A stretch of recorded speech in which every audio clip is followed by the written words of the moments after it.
Just please utilize the raise hand function if you have a question for Coach, and Nick, moderating, will go to you. First up, Matt Giannetti, TSN.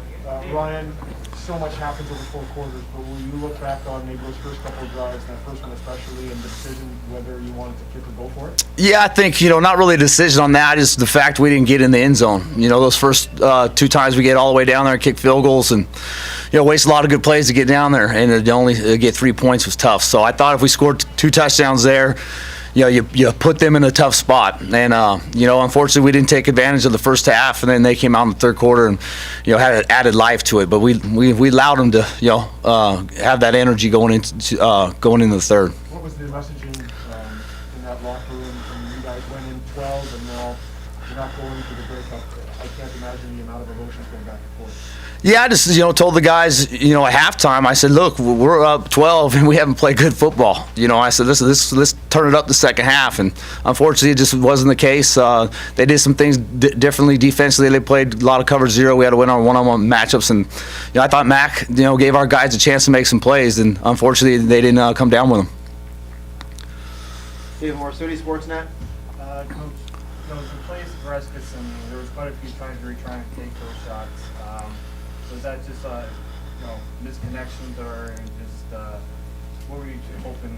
I mean, obviously you're hoping to get the long plays, but what do you feel like that would change the deflection? Yeah, well, we seen them line up and cover zero, so we changed our play to that concept. So we felt like they're going to be sitting flat-footed 8 to 10 yards, looking for short routes, and we max protected and brought our bomber guy in. We liked the one-on-one matchup on Tunday. So, I thought the one was pass interference that I challenged. And then unfortunately, Bress has some. They try to make some tough catches, just couldn't come down with them. And what about Dane Evans playing the second half that, or when he came in, about it gave you guys trouble? Yeah, I think, look at him extending plays. The one we had him wrapped up, we had 2 D linemen on him, and then he kicks out of it and then throws it to Speedy Banks. He runs down the sideline for, 50 yards. That should have been 12-yard sack. So that was a backbreaker for us defensively. Steve Simmons, Toronto Sun. How hard emotionally is it to lose a game like that when you were so dominant early and an opportunity almost to put them away, and then unable to do that, and then come back with the turnover, and then Evans knocks the ball out of your guys' hands? Things like that. I know if I'm sitting where you are right now, I'd be pretty peed off about the way things turned out. Yeah, we're devastated. I mean, at least we got a field goal there. Shaq, I thought we had a chance to score. We score there. I think it really puts the game to bed. But we didn't make.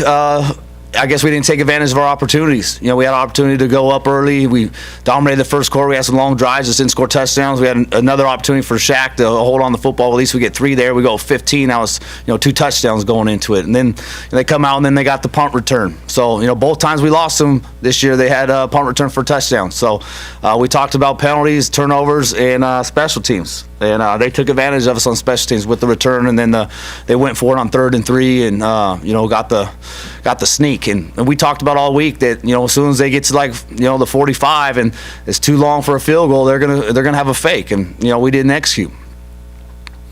Frank Stanici, Canada Frank Live. You talked about earlier knowing that this team would throw some trickery at you. They also threw some trickery at you and surprised you. How surprised were you in that? On the fake field goal? No, we talked about it. They just executed it. They went with the outside sneak, and they got good push. I was hoping we would get a little bit of a push and we could stop them there. So it wasn't anything we weren't expecting. We've talked about those scenarios. We showed many clips, that down and distance and that part of the field. So they executed, we didn't. This is a team that the Hamilton Tiger Cats that are very emotional. In my opinion, I don't know how you feel about it. This is a team that can be emotionally positive and emotionally negative. How much did your team contribute to that positive emotion? Oh, I don't know. I think, they just, they had a chip on their shoulder going into this one, and they wanted to send us home on our home turf. And we talked about it all week. They feel like they got us right where they want us, and we try to say, hey, well, we're going to give them what they want. And, they beat us today. They deserve a chance to go to the Grey Cup. They won and beat us on our home field. Dan Ralph, Canadian Press.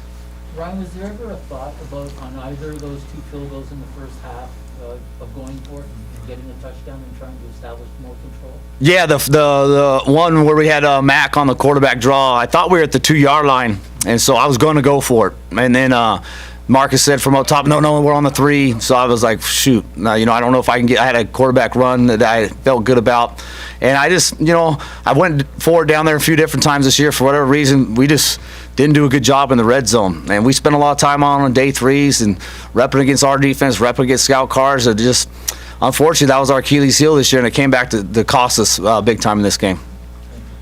Matt Chinetti, TSN. We'll take a couple more. Is McLeod-Bethel-Thompson a quarterback you can build around in the future? I absolutely think so. I think he played pretty darn good today. I know we didn't score any touchdowns, but, guys didn't really make plays for him. He gave some guys some opportunities. It's still his first year in the offense. He didn't get the full season. But, I think he's growing, and there's a lot we got to go work at. And he'll be working at it in the offseason. I know it. He's a tough person mentally, but he'll work hard, and now it's something we can use examples of on the film, put the cut-ups together, do our self-scout in the offseason, and build off of this performance. So I was very proud with McLeod's play today. Last in-person question, Steve Simmons. Obviously, this was an unusual week in light of what went on, and with McLeod and some of your other players. What did you learn about him over the past 3 days and today that maybe gives you a different look at him than you might have had? I just don't think he blinks. He just and whatever's thrown his way, he handles it. And it happened early in the year. We pulled him. He didn't blink then, and then, bring him back, and he's ready to go. So he's been through a lot of adversity here. And he's got to get better. I got to get better. We all know that. But I felt like he's got big shoulders, and whatever you throw at him, he's not going to blink an eye, bat an eye, and go in the tank or feel a certain way about it. He's just going to attack it head on. We'll go to the Zoom. Nick, any questions on Zoom? Folks, if you have any questions, please use the raise hand function on your screen.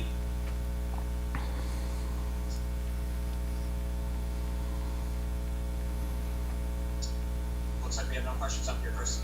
Okay, Coach. All right. Thanks, guys.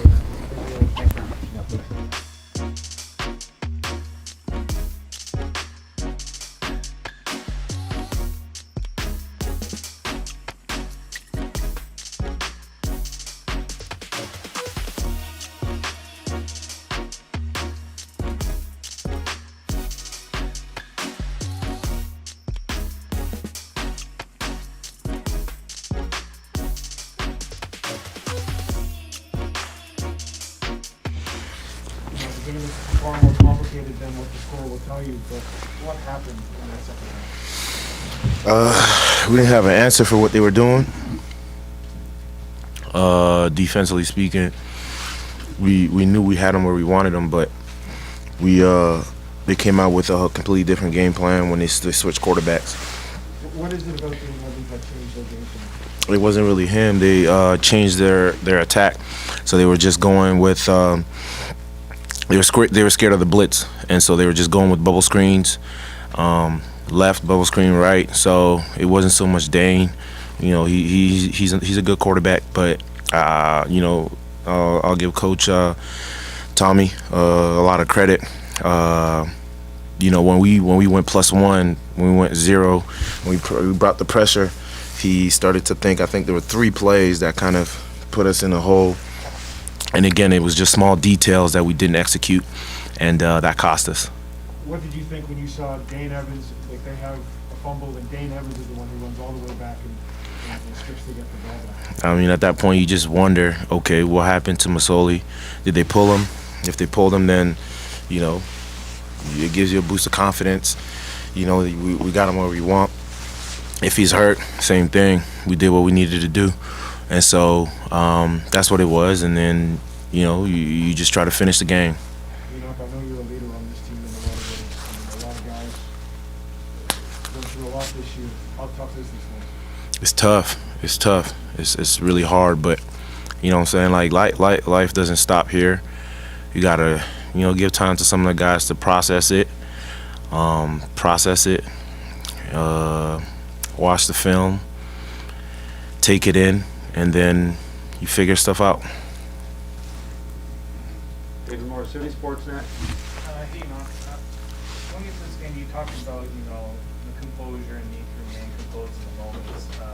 There were times where, things weren't going your way, especially with penalties and, just adding extra plays. What was kind of the message to the players on the sideline, or even in the locker room, to try to maybe rein things in a little bit? Yeah, that was just that. Stay composed, control your emotions. The game's not finished, and keep fighting. Like I said, I think it was just there was 3 plays that I remember in my head, and it's gonna haunt me for a little while. But 3 plays when we were in 0, we didn't execute because we were a little too eager to try to get to the quarterback. And 84 snuck in behind a couple of our guys one time. Another time we didn't blitz when we needed to. And so, again, it's about managing and controlling your emotions, even in high pressure situations. But at the end of the day, it's details, man. Details, win or lose the game. Frank Stanici, Canada Frank Lodge. Tough loss, I get it. Emotions are really tough. How hard is it, from our perspective, we saw a team collapse, we didn't see an individual collapse. How do you handle that as a team? You do just that. You handle it as a team. We're coming in tomorrow. We're going to watch it as a team. We're going to watch it as one. At the end of the day, the purpose of a team is to be together. When we win, emotions are high. We win together. When we lose together. We kind of sensed it as well when the momentum was starting to shift. We just didn't weather that storm. We didn't fight, hard enough.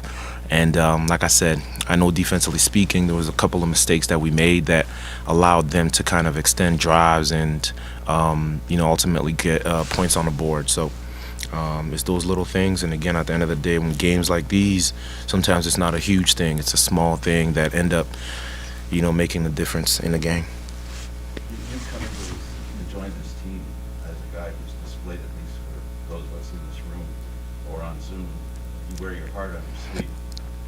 How hard is it and how important is it for you to recover in the sense that you don't take on more responsibility for this loss? It's important. I think that having spent as much time in this game that I have, I've gotten the opportunity to grow enough to understand how to manage moments, how to manage emotions. One of the things that this game has taught me, and I've taken it to my life and I hold it dear, near and dear, is the ability to remain level-headed, not too high, not too low. It's one of the most important lessons that this game has taught me. And so even when it feels like the world is crumbling, it's not the end of the world. As terrible as it might seem, it's not the end of the world. We all got lives and things that we want to do. Whether it's, to come back and get back in here and get back to the position that we're in, there's a long road ahead of us. But at the end of the day, man, it's about, stepping back and having a better perspective on the game, your life as a whole. And so, like you said, it's important to maintain, your mental health. It's important to not drown yourself in, your emotions. Lean on your brothers, lean on the team. And at the end of the day, I know for me, I got a beautiful family that I'm getting back to right now, and I can't ask for anything more. In this sense, 2 big hugs coming in your Huge hugs. Thank you. 3 of them. Questions? No, we'll go to the Zoom. Nick, anything on Zoom? No hands raised yet. Anyone? If there's anything else, just use the raise hand function on your screen.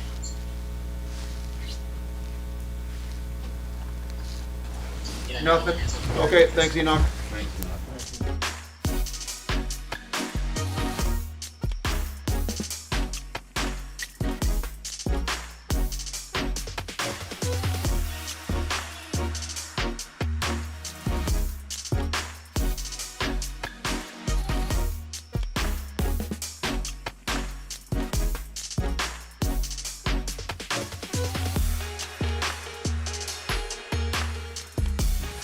Any questions for Curly?